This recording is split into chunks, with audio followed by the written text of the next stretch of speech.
Hello, Jess. Thank you so much for coming on the podcast. Thank you for having me. I'm excited to be here. Absolutely. All right. Well, let's chat a little bit about your story, about your pain to power story, everything that happened with you. And so I will start first with where in the world are you from? So I actually grew up in a little small town halfway between Regina, Saskatchewan and Saskatoon, Saskatchewan. It's called Craik, town of about 400 people. So I was born there. I was actually one of the last babies born in the town at all. Certainly in the hospital, I know there was like a little plaque with my name or something that was given to my mom or something. I was the last baby there.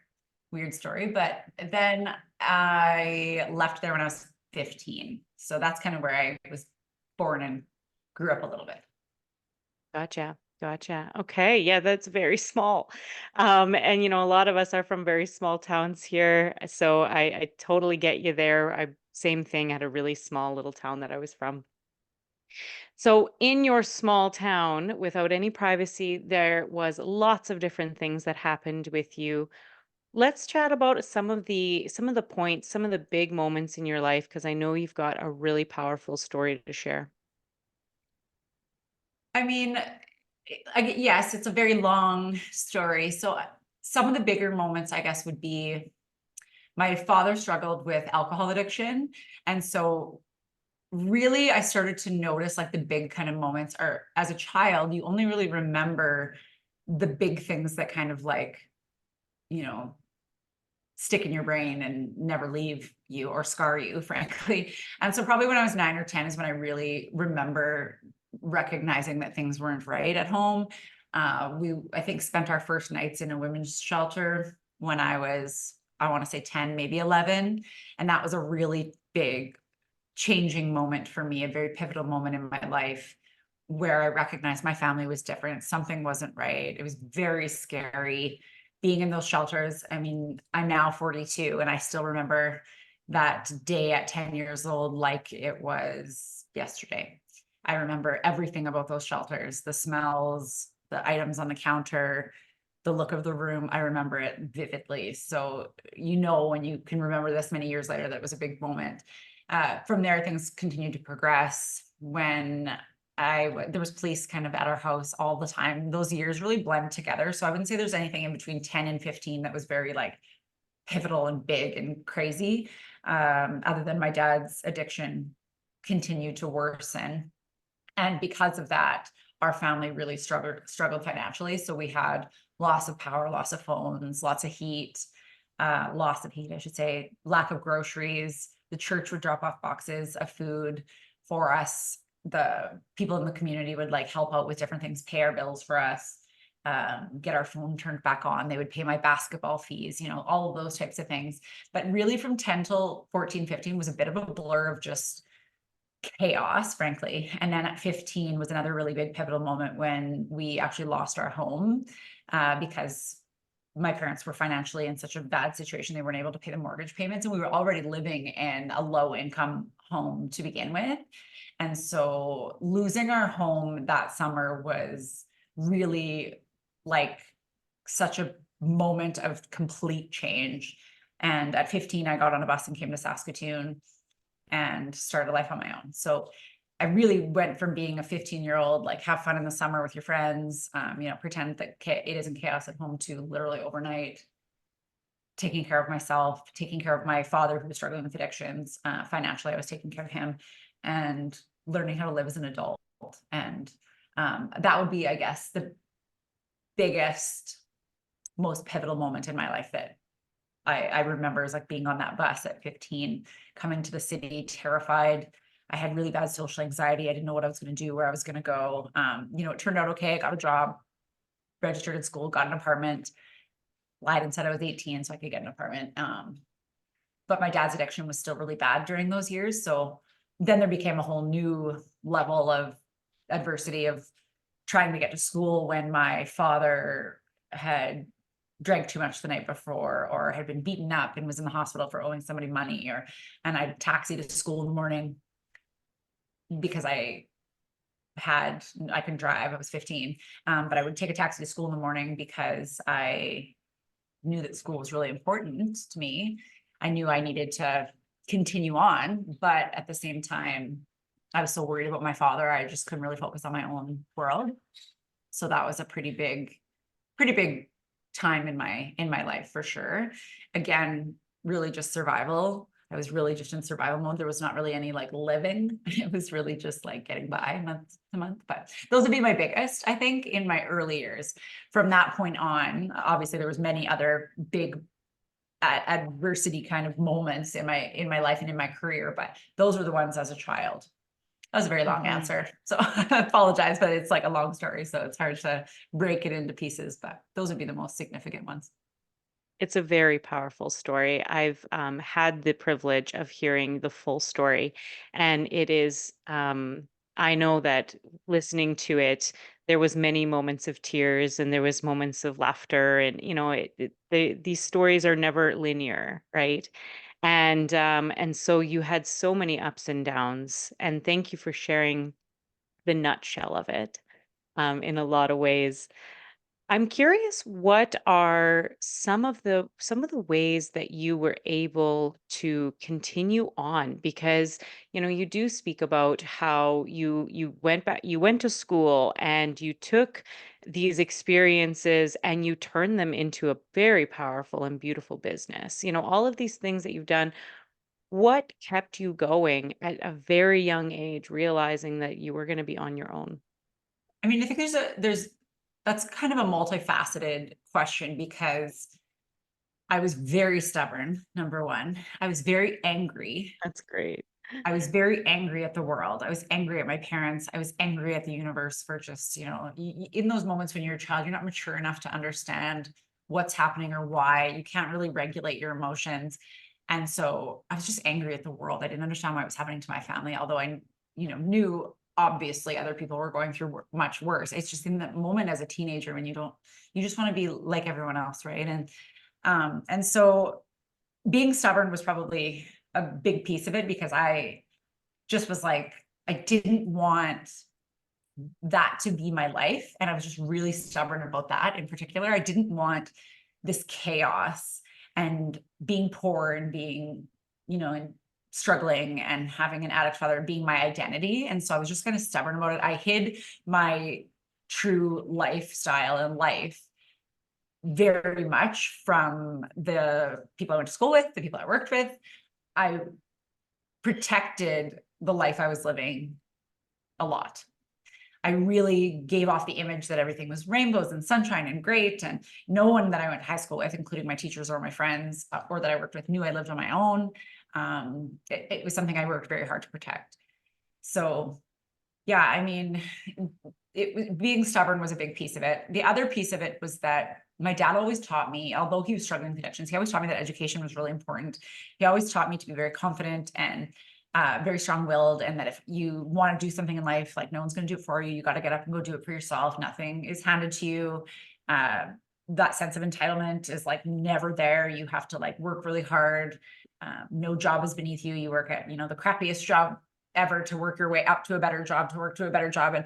And you treat everybody with respect and you're kind as often as possible. And he taught me to be kind in all things that I do. And so that kind of is just like the core of who I was.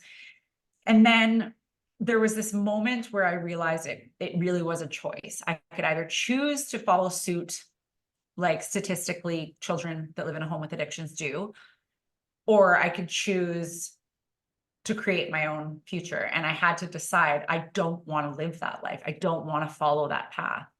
And I had to start even back then making little choices.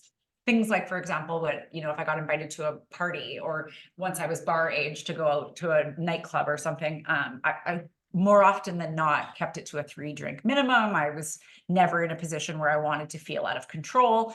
Did I always follow that? No, because I was also a 19-year-old, at one point. So, but for the most part, I've been very strict about that. I've never been a big drinker.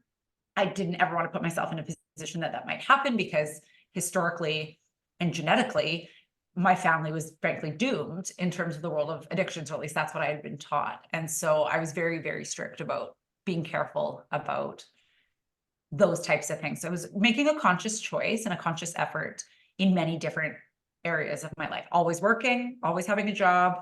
That was big. Always having an education, not making choices that could go down a bad path or take me down a bad path. Things like drinking too much. I've never tried drugs, never will, never have. And I wouldn't, because again, I knew very quickly I'd watched it destroy my family. I watched it destroy my father. I made conscious choices. So for me, a lot of it really was making decisions, even when I didn't know what those decisions would lead me to. It was more of a making a decision about, well, I don't want to go that way. So, and I mean, it really was just a survival instinct for me to not go that path, if that makes sense.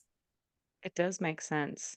And I think these are really excellent, really poignant answers because, any time that I've interviewed anybody who moved forward in life in a way that now serves them, there's always the same theme: choices.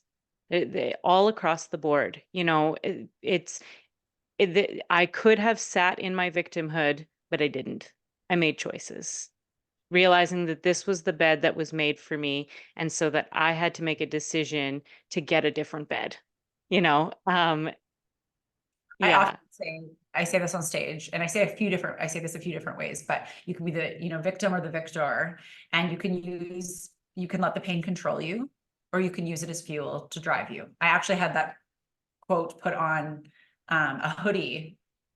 Like, it's my quote, I say it all the time, but I got to put on a hoodie to just even remind myself how important it is that, like, you do get to make the decision. And yes, I could, see myself as a victim in those situations. And as I've become older, I've dealt with a lot of grief, and we can talk about that a little bit too. But even in those moments, again, it can be easy to fall back into like the victim mentality, which many times I would start to do, because that's just, I think, a human nature. And then I have to pull myself out of it and say, like, I have a choice to make here. I have a choice to decide to get back up. I have a choice to keep going. I have a choice to do something beautiful with this terrible thing. And so I really created opportunities in my career and opportunities in the heartache to create something beautiful and something light in something that once was so dark. And so once you do that once or twice, you start to realize like how much power you actually do have by making choices, conscious efforts, and a choice. And so for me, it's been life-changing, and I live by that now. You can't control what happens to you, but you can certainly control how you respond to it. And that's just been life-changing for me when it comes to overcoming adversity.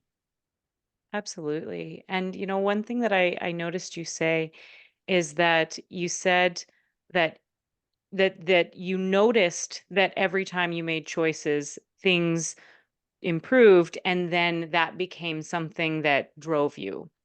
And what's interesting to me is that you didn't ever say, I never felt sorry for myself. You just noticed that Yeah. when you moved forward anyway, that's when shit got done. Yeah. And, of course I felt sorry for myself. We all do when all hell breaks loose. We start to feel like, why me? Why is this happening to me? Like, I have the worst life. Like, we all do that. That's just like human nature, I think, especially as women, we're so hard on ourselves. But for me, I think it was also, it wasn't like, I'm going to be happy. Like, it doesn't work that way. It was never that easy. It was like, today I'm going to go have a shower. And then tomorrow I'm going to go have a shower, and I'm going to like go for a walk, and it was one step in front of the other. And my grandmother actually said to me years ago, she just said, why are you so worried about the future? Just take one step, get to the end of today, and tomorrow just get to the end of tomorrow. And it became easier than trying to be like, where am I going to be in a year? How am I going to do this? After I left high school, I ended up in, which is very typical for children of addictions, even though I swore I was never going to become one of those statistics. I ended up in a relationship with someone who struggled with addiction. And when I had to leave that very domestically abusive relationship, it was impossible for me to think about anything more than just day by day. If I would think about a month or 2 months or 3 months, I would stay. Every single time I try to think down the line, I stayed. And it was too terrifying. It was too scary. The fear of the unknown. What am I going to do? How am I going to do it? How am I going to provide for my child? All of these things. But when I just ripped it off like a band-aid, left, and worried about one day at a time, I was able to take baby steps forward. And when you're taking baby steps forward, you don't realize how far you're getting until all of a sudden you look back one day and you're like, holy crap, look how far I've come. But for me, it was just honestly as simple as one day at a time. It was never like well, that sucked, I'm gonna just decide I'm happy now. Like, that's not realistic. It was literal pulling myself out of the slums some days, many days actually. Hmm. Absolutely. And that could be applied to everything. Like, I'm thinking about entrepreneurship. I'm thinking about the loss of somebody. I'm thinking about cancer, like all of these different things. How often you hear the cliche saying, one foot in front of the other, one day at a time, 1 minute at a time. How true that is. And it is so, like you said, cliche, and it's cheesy, and everybody says it until you actually have to do it. And then you go like, you don't notice you're doing it at the time though, right? Like, you don't really notice that you're just taking one step at a time, because it's just like all you can give. It's all you can manage. Until you look back, once you get into a little bit better of a headspace, I can look back and go like, I'm grateful that I was able to just do one day at a time. And like, I was able to see that and not get too far ahead of myself. Because if I got too far ahead of myself, I'd get overwhelmed and just do nothing. And I'd Mm, freeze. And that right. was a really big lesson. And then once you've done it, then I would compare it against, well, last time I had to just like, focus on getting a good night's sleep, making sure I was eating, because I would forget to eat when I was really stressed out. And, I would sleep at night. And then it became like, well, last time I had to focus on sleep and eating and I felt better. And then it was like, okay, well, getting outside and getting some exercise. And then it was like, okay, doing small tasks. And then you learn from experience. And like, that felt like crap when I did that. So I don't want to do that again. I'm going to try this time. And I mean, it's all a learning curve, right? Because there's no book on how to survive adversity. There just isn't, because to every person it's different, and how somebody responds to it is different, and everybody's pain is different, and how you respond to one thing might be completely different from the way somebody else responds to it, but they might respond to something else totally different. So I think it's always going to be like a learning curve, and learning to give yourself a bit of grace too, that it's not going to be a perfect journey, but just one step at a time, and we'll get there. Certainly. Absolutely. I'm curious about so we've got these baby steps, this one foot in front of the other. There was a point, however, that I know from your story that you transitioned from just survival to like thriving. And Yeah. so I'm really curious, what was that step for you? When did things begin to transition? And of course, we always have ups and downs, and those things never change. But when did things begin to transition? When did you begin to empower? So when the opportunity came to me for me to purchase the business that I'd been working at, most people would have been immediately like turned off by it, because I didn't have like family backing. I didn't have any family money. I didn't have any investors. I didn't have anybody to like give me anything. And so it was very unlikely that it was going to happen. But I really felt like, well, what do I have to lose? Like, what's the worst that can happen? It can't be. I've been to the low lows. I've been in, the worst situations. This isn't going to take me to that low. So what do I have to lose? And so once I kind of just like put myself out there and tried and kind of gave it my all, I started to see the reward in terms of the return on my investment in myself and in my brand and in my company. And when I started to see that return and that belief in other people and customers being loyal and supportive, I started to see a change in myself, that like my confidence level changed. I became like, maybe I can do really cool things, and it really was as simple as just like baby steps. And then I got a little bit more confident each time. Wow, that's amazing. So you had the bravery to make a big choice, and that led And to it more evidence. wasn't even that big of a choice to me, really, because I was like, if it doesn't work, like, Yeah. because, and the number one question I get asked all the time is like, wasn't it terrifying? No, it wasn't terrifying to me, because if it doesn't work, I'm exactly where I was. Whereas I've been to like, hell in my heart and brain that being in a like women's shelter, writing on the walls, I hate it here and I want to die, and watching my dad OD and all the different things that he, like the traumatic things I experienced, like being on a bus at 15 years old and watching, not knowing where I was going, like that's fear. This was like, if it doesn't work, big deal. Like it just was different. It wasn't really Mm. scary to me. It was challenging. It was interesting. It was a journey for sure, but it wasn't fear for me. It just wasn't. To me, fear was just on a different level. And so I thought like, what do I got to lose? And then when I started to see it working, I started to go like, you really do have control over like what you can do in life. Like you really can create something from nothing, and you really can live a big, beautiful life if you came from nothing. And I think growing up, I always believed that like, if you grew up from that, that's what my life was going to be like forever. And I just didn't know any other way, right? I didn't know any other, I always hoped I would do something special. And I always kind of believed I maybe had something in me to do something, you know, magical or something different or unique or big. But until you start to do it and recognize your own like talent or your own work ethic and your own, I don't know, drive, I didn't even know that was inside of me until I started to do it. And then I was like, oh my God, like I could really change my life here. And then maybe by doing that, I could really change other people's lives, which is like really cool. And so it just kind of became this like, what's my next challenge? Like I loved the feeling of accomplishment. And it really just made me believe in myself, but baby steps, because I was certainly insecure at the beginning. I went into it very blindly. I was 21 years old. I mean, no one's a good boss at 21, you know?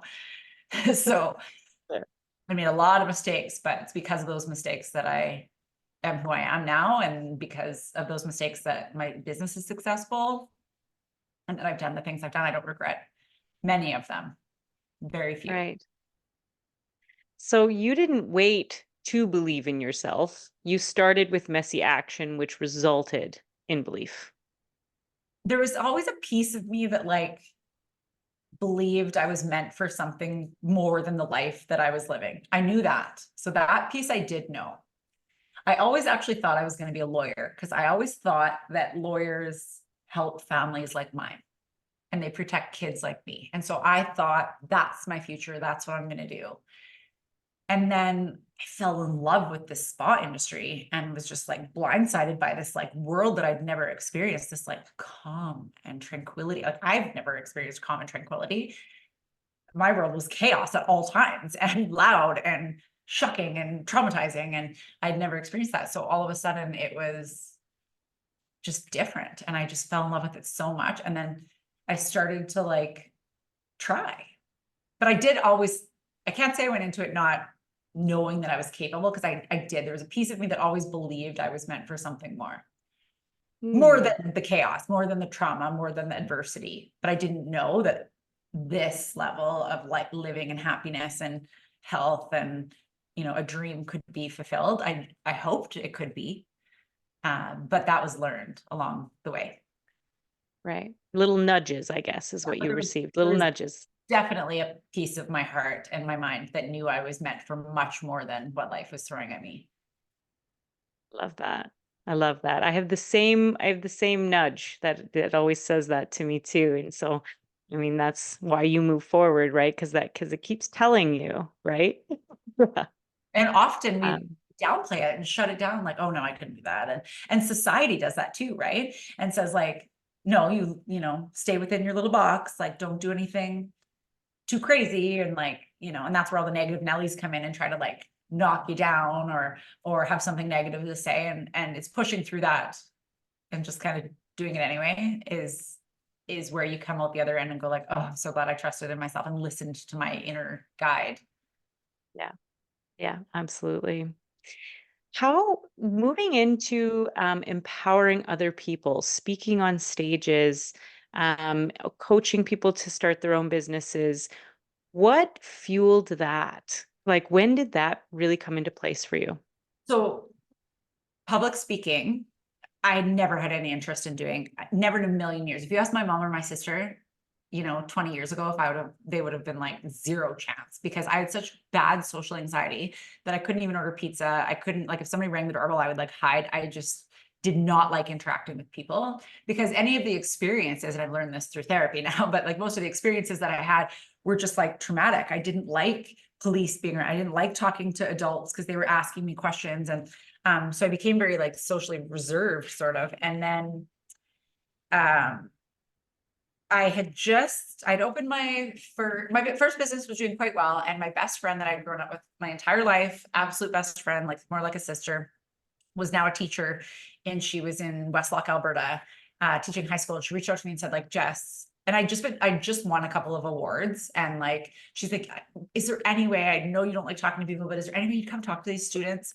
They are struggling with like very similar things, like family addictions, homelessness, poverty, all of these types of things. I had now in my life moved away from, I'd left the domestic abuse relationship. I was now remarried to an incredible, amazing, wonderful man that I'm with now, that I've been with for 20 years. And I had kids and I was doing amazing. My dad was finally stable and sober, and he was with a woman from the time I was in grade 12 till forever. They were together. And she was like a second mom to me, and she was incredible and amazing and wonderful. So I felt like finally like, oh, I made it. Like yeah, you know what? Maybe I can go talk to these kids and say like, I made it through it all. And so I phoned my dad and I asked him, because it was always important to me to be respectful. This was not just my story. This was our story. And primarily it was his addiction that really broke our family up. And he knew that. And he was always very self-conscious of that. And so I asked him, if I could have permission, and he didn't really obviously know anybody in YWCA, Alberta. So, and everybody knew, anyone that knew him knew he struggled anyway. So I asked his permission if it would be okay if I went and helped, and his response was exactly what I thought it would be. He said, if you can help some kids, you absolutely need to do so. My dad, just kindest heart you'd ever see, struggle with addictions that made him do awful things. However, kindest, sweetest, most intelligent man ever. And so I did. I went and spoke to them and I cried, and I have pictures. I look back now and I think how far I've come in terms of speaking, but I had never spoken those words publicly and almost proudly to anyone ever before. And meanwhile, there's a group of grade 8 to grade 12s, like nothing like throwing me to the wolves the first time I ever speak, like the hardest people to speak to. And they were so like, just like in it, like they were just, you could have heard a pin drop in that room. And then they asked questions and I just poured my heart out. I apologize for crying, because I said like, this is my life. Like, I'm not reading a book. This is my life. And the hugs and the feedback after, and the letters and the Instagram messages and the emails and all the things that came in after shocked me, to hear other kids say like, that's me, that's my story, that's my life, that's my, and as I sat there, I could see them, wiping tears from their eyes, and I could almost pick out, that one must have addictions in her family, that one has something, like I could see it in their faces. And so I remember looking out and being like, you're talking to you, Jess, you're talking to 15-year-old you. What would you say? What would you tell yourself back then? And so it was a really emotionally charged speaking engagement. Again, I wasn't very good, I don't think, because I'd never done it before. I was very inexperienced. I didn't know how to connect with people, and it was very emotional. I couldn't hold back once it started to, come out. But it did well, obviously. And it was only a month later that my dad passed away. So a bit of a trigger warning here for anyone that might be listening, but my dad was found frozen to death. So he was walking home from a pub, and he was not very far from his home, like from his front door, and he passed away. And so that just like shook up and shocked my world. And so again, I built this beautiful world and thought everything was better, and then all of a sudden it wasn't. And then from that point, I felt like my life just started to, I'd been on such a high from the moment I left that abusive relationship. I was on a high, and I felt like there was no stopping me and success of the business. And I'd opened multiple locations, and I was built a skincare line and beauty line, and was doing all these things, and had started speaking lots, and I was sharing, and knowing I had my dad's, permission, gave me the encouragement to help kids. And then my dad died, and it just started to like go right back down. And in my mind, the bottom was where I came from. So it was terrifying, but I felt like I was on this like downhill roller coaster that I couldn't slow down. I couldn't stop. I couldn't get off of. And it did. It just, I went from being at like the highlight of my world, feeling like I made it, like I'd done it. I got away from that life, and it just Right. tanked. My younger brother started to struggle with like extreme addictions. We almost lost him. That was extremely traumatizing for me because he was my baby brother. And, there was some really, really rough moments in that, without getting into too much detail. It was very, very extreme. And, we put him into treatment and he was well, then he wasn't, then he was, then he wasn't, as is the life of world of addictions. And then my stepmom, sorry, right before that, Allie, my best friend who got me to come speak at her school, was diagnosed with breast cancer. And very quickly, very tragically, she passed away. And I was with her when she passed away. And so it was a shock. We weren't expecting it. She had been cleared. We were told she was cancer-free. She rang the bell, she was done her treatments. And it was just like, we thought her lungs had some fluid. It just was like a bad day that turned into a nightmare. And I'm very grateful that I was there, but it was also one of the most traumatizing moments of my life, is holding my best friend's hand and like watching her pass away. And then exactly 30 days later, my stepmom commits suicide. And so that was my dad's girlfriend, on again, off again girlfriend. And like, I had no idea she was struggling at all. I'd just seen her. She was just at my spa a couple days before. And so it became this, and then my brother again was struggling again. It just became this like literal nosedive. And as much as I would throw myself into like the business and trying to do things in my community and help, it helped keep me from like crashing and burning. But it was just, I felt like I was on this like downward spiral that I couldn't stop. I couldn't slow down. And then that's really when I recognized that like, you can't control what happens to you. You have no control over what happens to you, but you can control how you respond to it. And I started making conscious choices and started to do good, kind-hearted things in regards to each of the areas where I was really struggling in things like, supplying items to women's shelters, or doing a winter jacket collection in honor of my dad, or putting people through treatment, or helping the children of a parent that's going into treatment go into treatment themselves and get therapy. Because you can help the person that's struggling, but what happens to like the butterfly effect, the children, right? And so I started doing that. Then I started recognizing how lonely it can be as an owner and as an entrepreneur, and how I got it. I understood what that felt like. So if I could help, like hold the hand of another entrepreneur and help them through those lonely days and those hard moments, I felt that was really empowering for me and very helpful. It really filled the hole in my heart. And I really just started to realize that like helping other people was my medicine. It was what helped me. And so not only doing that in the spa world, but speaking on stage and talking to students and talking to women and all of those things, and then helping entrepreneurs and coaching. So that's how it kind of all organically just happened, because of something really painful and making a conscious choice that I can't change what happened to me, but I can certainly walk somebody else through this dark time and help them make it a little less shitty. And then speaking just kind of took off and became this whole entity of its own, where I started, I'm so honored and so grateful for it, but I started speaking all across Canada and doing these big, beautiful, amazing, incredible events. And again, the most rewarding piece was the women reaching out after, saying like, you changed my life. You got me out of a domestic abusive relationship.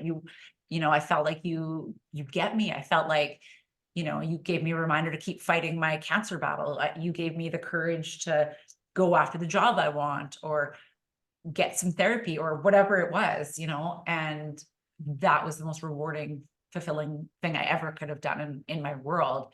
And when you realize like, I can't go back and protect myself from it, but if I can help somebody else prevent them from going through similar feelings, or not even prevent, but let them feel less alone, I have to do it. And so, being a public speaker, you get ridiculed a lot for putting yourself in the public eye and, putting yourself out there. And especially as a business owner, the assumptions are made that like, oh, rich, spoiled daddy's girl. I get that lots, literally the polar opposite. Yeah.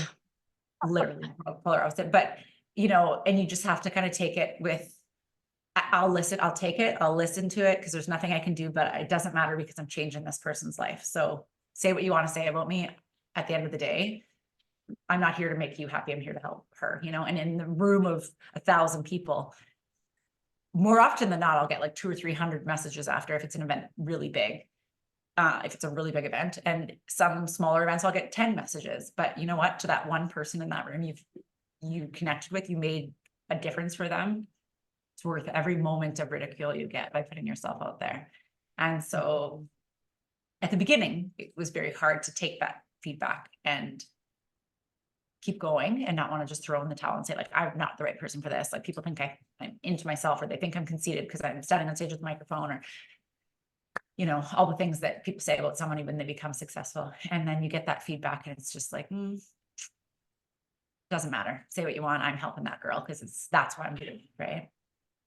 And so, I mean, it's all intertwined, I guess, like all of the big, beautiful, amazing things I get to do now. And the reasons I do all those things are related specifically to things that tried to knock me down. Absolutely. My goodness, it's extraordinary.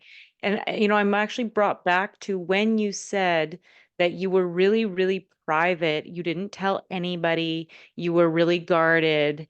And then, Shame. and then the most healing thing you did was Talk shed about it. all of that. I was so ashamed of it. So even when people would say to me, how did you start your business? Like, tell us your story. My story started from the day my business was successful, and I would share only the highs.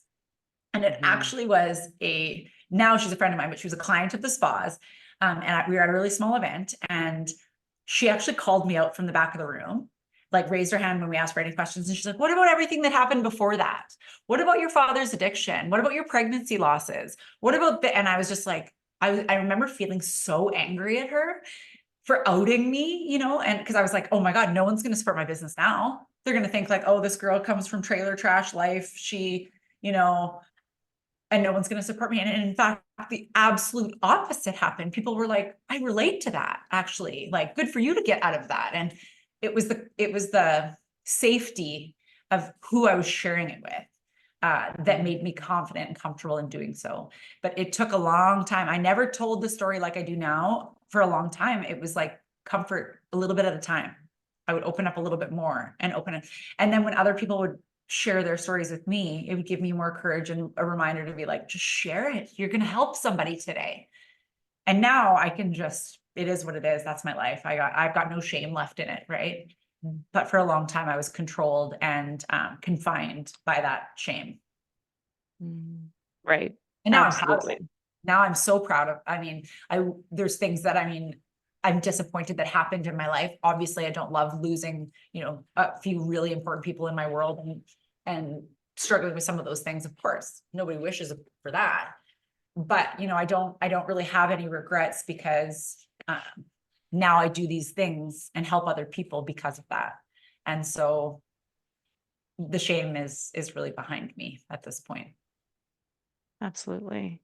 Yes, absolutely. And and I can't help but be in absolute reverie of everything that you've accomplished, because it truly is such a natural. The way that it happened was so natural. You were never in it specifically to stand on stages. It was that you had this background belief that you could help not only yourself to not be in this place anymore, but others to not be there too. And then Yeah. it naturally inclined in that way.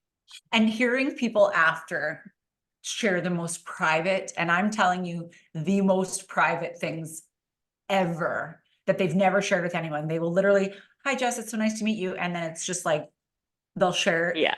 because they finally feel like somebody is listening and that they're in a safe space. And then, you do that. I'd get up and tell my story. That's one story. And then, to have 100 people tell me theirs after and I'm such an empath. I like carry it all, but it gives me so much more courage and, um, like motivation to continue to do it because I think it's so important. The amount of times I've heard people say to me, your story is my story. Like I get that all the time. That's the number one thing I hear. Oh my God, it was like you were telling my story. And yet Yet so many people will say, oh my God, that's so, your story's such a big story, it's so crazy, or it's so different. I'm like, it's really not. I just happen to be brave enough to talk about it. We're actually much more alike than we are different. And I think we Mhm. all have that story. We all have that hurt, that pain, that, grit in us. Not everybody has to share. Not everybody, will want to or need to, but they need to at least understand that they're not alone, that there's Certainly. other people that are out there that get it, that get what you're feeling. Yes, and we all go through a story. I was talking to Laura Lawrence, and she said a frying pan moment. You know, everyone has a frying pan moment where everything just fries, and it's And so sometimes you have 20 true. of those.